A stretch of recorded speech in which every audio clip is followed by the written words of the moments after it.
You're probably tired of SMARS by now.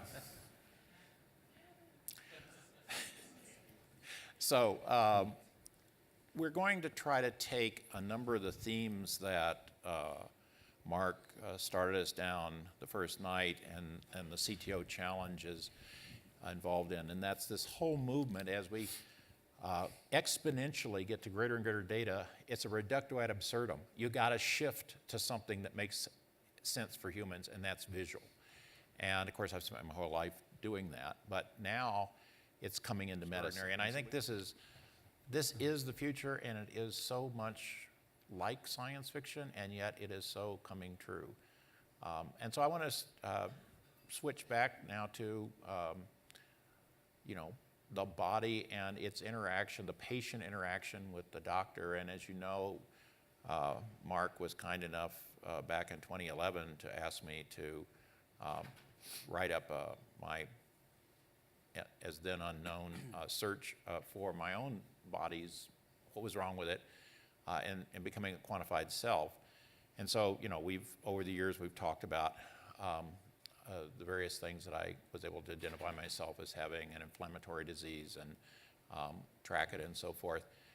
But in the last couple of years, my life has really changed amazingly by interacting with Dr. Karisu, who you saw on the undiagnosed panel earlier.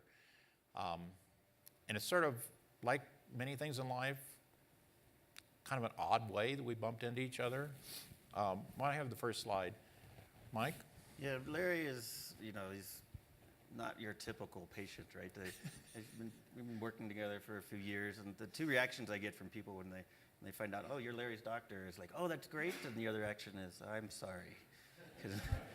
From a number of reasons. I mean, Larry showed up at the first appointment with PowerPoint slides and about 2 terabytes of data, and I'm like, well, what do I do with all this data in 20 minutes? But we've got to know each other over the years and collaborating on a lot of different types of projects. So we're going to be showing you, talking about pictorial processing, showing you some images and using data as images, because these pictorial processes of MRI scans and looking at them in a completely different way. So Larry came to me and called me one day, and he had knee pain. I forget how long it was going on, but you weren't able to stand.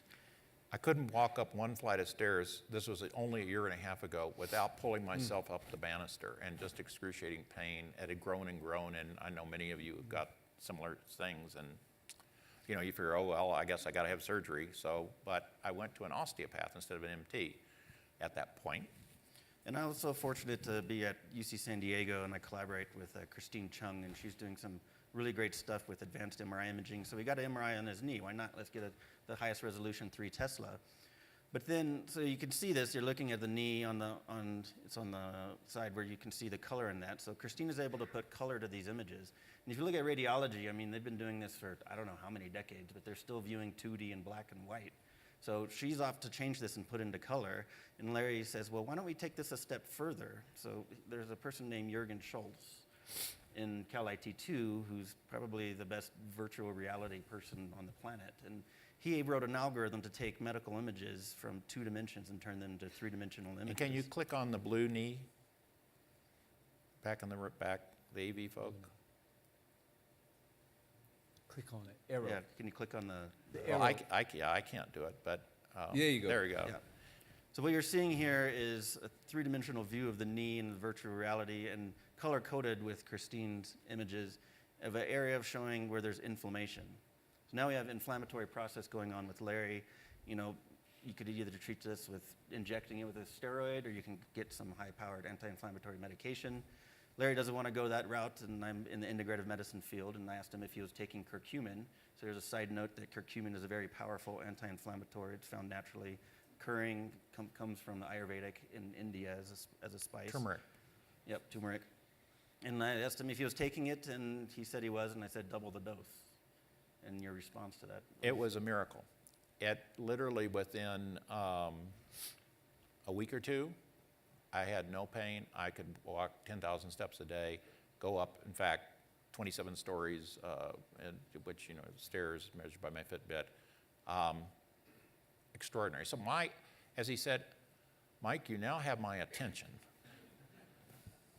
So then I also noticed Larry was having some sciatica, And he had a foot drop with that, meaning he was losing some motor control of his foot. And I'm like, all right, let's get another MRI. And normal MRIs aren't great enough, so let's do the 3 Tesla high resolution. So all of you, this is a side view. You can see the spine. The middle picture is the spinal cord. You can see down at the bottom where it's being compressed. So you don't have to be a radiologist to know that you have spinal cord compression. This is a condition called cauda syndrome. Pretty rare, but it is a surgical condition.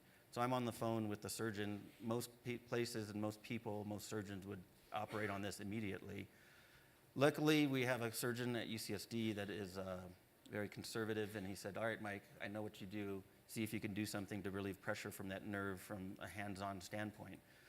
Again, we're looking at Christine's images here in color, so you can see what the normal disc look like and what degenerative discs look like on Larry. So just another thing of these, I mean, this whole conference about data, right?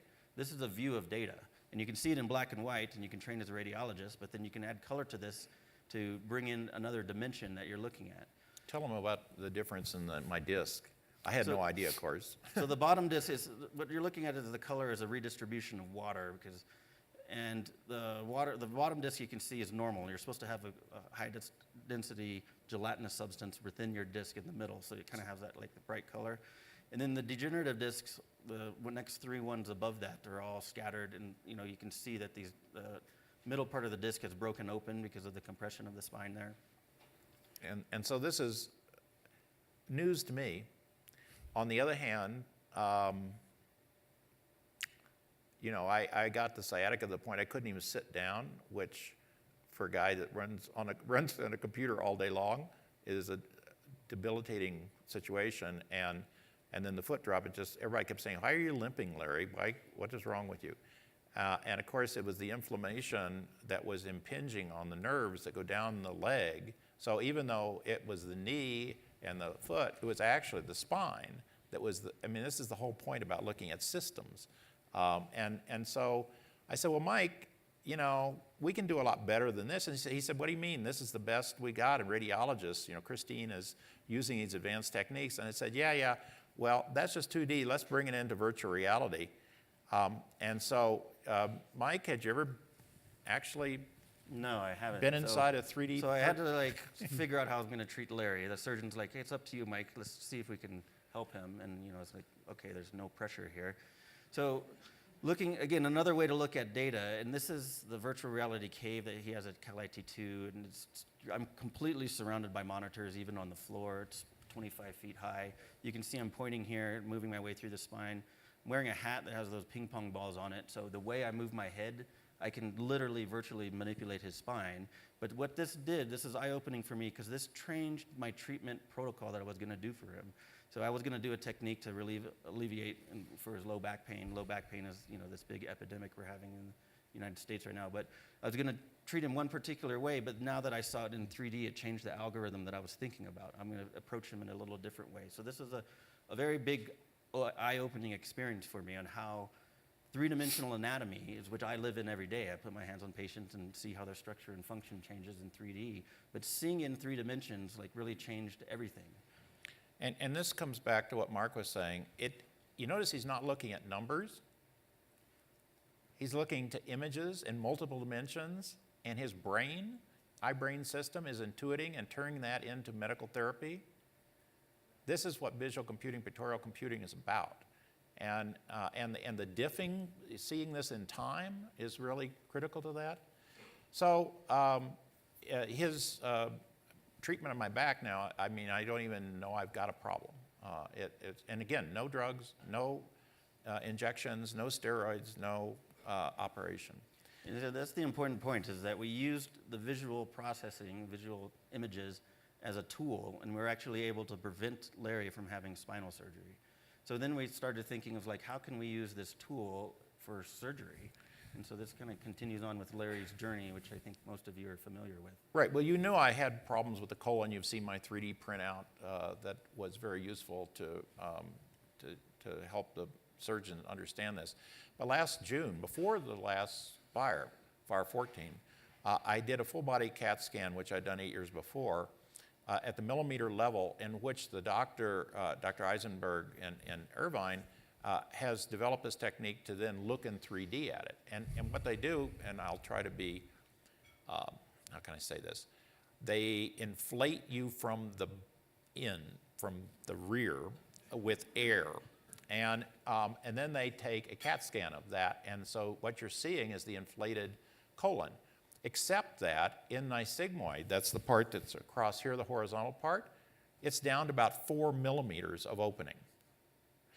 And so, you know, and everything's trying to get through that. It's supposed to be 40 millimeters across. And then square that for the cross-sectional area reduction, which would be about 99%.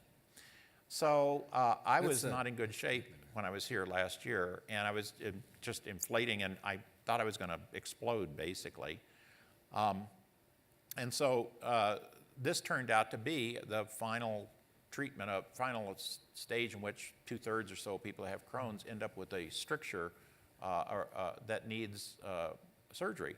And so I went to the surgeon and said, it's time. And she said, well, I don't know. And I said, no, it's time. And This is Dr. Sonia Ramamurthy, who's the chief of colorectal surgery. she's the chief of colorectal surgery, a nationally known robotic surgeon. And she said, well, let's get an MRI. And of course, what you see there on the left is the way it looks in 2D, but Jürgen then took 150 MRIs from front to back, segmented out all the colon parts. And what you can see there is my colon goes down, up near that pink. That's my spleen. And so when she's going to cut out the horizontal part down at the bottom, sitting on my blue bladder, she's got to pull 8 inches down if she's going to take 8 inches out. And so she realized she had to get it off the spleen. And so I'm there talking to her. It's like 2 weeks until the surgery, and I said, you know, I've been giving people tours of the inside of my body in 3D for years, hundreds of MDs, and you aren't one of them yet. And so I know more about the personal structure of the internals that you're going to be working on. But here's what's messed up. I'm going to be under anesthesia, and you're going to have a knife inside of me, and I can't tell you what to do. That's messed up. So she was wonderful and came over, and she said, I love this new idea of new technologies. So I took her over into the cave, and here she is in the cave. And I said, you know, as patient and doctor, why don't we figure out the most important thing? Where's point A and point B that you're going to cut? And we just sit there in the cave, move the colon around, and we figured, well, there's this kink here, there's a kink here. I said, doctor, I would suggest those 2 red lines are where we make the cuts. And she said, I concur. It's a little different patient-doctor interaction than you normally have, but it gets better. So then I went back and showed all this to Mike. I was very excited about this. And I said, Mike, I'm going to have surgery. And I got, it's all cool. I know exactly where it's going to happen and everything. And he said, Larry, that's good. Now here's my prescription.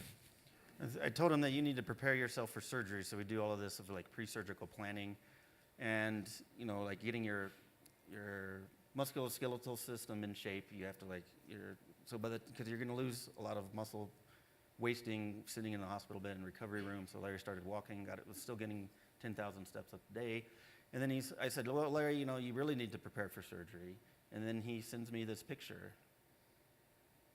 So I arranged the date for surgery so that I could go up to Half Moon Bay to Joseph Smar, who you had earlier here, and spend Thanksgiving when Benji came over. And I did this totally intentionally in the sense that Michael said earlier, that as a human, we are actually this integrated, emotional, human feeling person, and that is very biochemical. Yes. And it has a direct feedback into your, so when I got into and I did 10,000 steps the day before the surgery, I was mentally and psychologically prepared. And when I got into one of the most advanced OR operating rooms on the planet, the new $1 billion Jacobs Medical Center at UC San Diego, I was fully at peace and ready to go. I knew what was going to happen to me. I know that everything that had been done to remove risk had happened, and I was ready. I love this slide because this tells me from the whole biopsychosocial model of medicine, body, mind, spirit, like Larry truly gets it, right? Hardcore scientist, yet he's surrounding himself with love, which is like the most powerful force in the universe. before surgery. I am a 60s guy, so I get that. So then what was cool is when we were in the cave with Jurgen, Sonia says, this is so great, I've got to have this in the operating room with Larry. And he sort of says, well, this is not, this is research software. This is not, it doesn't have a good human-computer interface. And she looked at him and says, it has a lovely human-computer interface. I'm saying stuff, you're the human, and it moves around. Get in scrubs. And he said, well, is there going to be blood? Because I'm not very good with blood. And I said, Jurgen, man up, let's go. And so he's in the operating room. He brings his laptop with a GPU. He's got the transparent Larry with the green thing. They never had 3D situational awareness for the operating team before. And so here is just a 30-second clip of Sonia Ramamurthy, this wonderful surgeon I had. And he just took he said, well, how am I going to plug my laptop into the Da Vinci robot? And I said, Jurgen, just bring all your cables, figure it out. And so it turns out you just use HDMI. Who knew? Anyway, so here he is, and here is her talking to Jurgen. Jurgen's moving his laptop. That's going into the surgical robot, and above it is the camera, laparoscopic camera, coming from my insides. Oops, Divide right at that rectosigmoid junction, right at the bifurcation where the bowel is laying on top of the bifurcation of the aorta there. It's exactly where we're going to divide the bowel. Now, the extraordinary thing about this is that she had never used 3D in the operating room. We didn't do a 2-month study, a 2-year study of this. We didn't ask anybody's permission. We just did it. Okay, and that's what we're going to have to do to make. And this is, look at this amazing operating room. Having arranged all this thing, I was like, sort of, this is a tip to Sharon, like Trenton Tarantino. I wanted a cameo, so I appear as the belly, that little pink thing in the middle there. Anyway, Mike was bummed out because he couldn't be at the surgery. Where were you? Sonia asked me to scrub in too and just be there and kind of help guide from an anatomical standpoint of things. And I already had planned a vacation to Hawaii with my family, and that day of surgery, I was just diving off the Big Island and testing out a new underwater camera for my iPhone, or underwater case for my iPhone, and I'm getting text message updates from the OR underwater. And then finally it came through, it's like, oh, Larry's out of surgery, he's in the recovery room doing great, right as soon as I'm like talking to this turtle. So I come up to the surface, text back, I'm like, okay, turtle sends his blessings. And I'm convinced that had a lot to do with how quickly I recovered. But it turned out that Mike got to relive the entire surgery because Jurgen had sense enough to get one of these new 360-degree virtual reality cameras, and he did a time lapse of the entire 5-hour operation. And so when Mike got back, we put him in an Oculus Rift, plugged him in, and he was able to watch the entire operation and see how it all went down. None of this visual technology had ever been used before. And so now what we're looking for is, of course, how we can do another 10 patients and so forth. I think that the speed with which we could change the practice of medicine is actually much greater than we have any idea about. So let's get some questions. We've got a minute or two left. Go ahead, go to the microphones. And I'd just like to sort of sum up, coming back again to what Mark had said earlier about the interacting systems. These are 3 different parts of your body. It would have been 3 completely different specialists, right? None of them would have talked to each other. Mike, how do you look at that? Well, so again, this is a complicated multi-variable system. What you're seeing here is inflammation in 3 different areas. So it's not, he has spine pain, and there's inflammation there. He has knee pain, there's inflammation there. So the inflammation is manifesting in his body in several different areas. So if you look at the entire system, the inflammation's coming from, the Crohn's disease, but this is how it's manifesting in different areas in the body. And, you can end up with a whole team of doctors, like Larry said, and most of the time they don't talk to each other, and there's no one looking at the entire picture. Most of the time those doctors don't even like each other. No one's looking at the entire picture of the individual. Thanks. Question? Hey, so you were dancing around this just a touch, but, we as people working in technology are used to cool idea, try it, do it, ship it. And in medicine, I've got my son's got something, a medical condition that is has its own issues, and there's tons of great technological options that would make his life way better, none of which can be given to him because the market for it is not big enough to justify anyone taking the trouble and the expense to go through the FDA process. Right. So this is a great example of the kind of thing where it's like there's 10 people in the universe that can do this, and it works great. How do we work on that path between the example Yep. and the crowd? Well, it's a great question, and we are working very hard on trying to figure that out. First of all, we've known for 25 years in computer graphics how to take these 2D slices of CAT scan or MRI and make 3D. It's nothing new. An Xbox has way more computer power and visualization than you need for the surgical suite. So it's not a money issue. It's not a we have to do research issue. It's really a integration into the workflow of the surgical suite. And it turns out that Intuitive Surgical, that makes Da Vinci, they actually know how to do this 3D. And now we have given them a prototype that they can go and get a quick path through the FDA, since the surgical robots, for instance, are already adapted. That's one path, right? We have basically anybody in the world who does 3D abdominal imaging, and there are very few. This sort of 3D stuff is used a lot in brain surgery or in vasculature surgery, but hardly at all in abdominal. So they've all emailed us, and they're all in contact with Jürgen. And we're perfectly happy to work with any of the people who want to productize it and take it to market. We don't want to start from scratch. We'd rather find people that are essentially there but tweak it. And I think you have to have thought-leading doctors do it and then go and talk about it at their medical commission. I was just asked by the Society of Laparoendoscopic Surgeons to come to their annual meeting in San Francisco and give a talk on the future of surgery. And so I think that exposed a lot of them. And I think this is just the way it'll go. I just want to quickly answer your question, because I think the idea you're talking about is scaling, and you have to start somewhere. So this is getting back to what Lee Hood said. This is the N of 1. Then hopefully, there's several other patients we have lined up to do this. Then you have an N of 5, and then hopefully over time, things become less expensive, and then you can put it out to everyone that can use it. So. We're over time. Thanks to both of you. Thank you.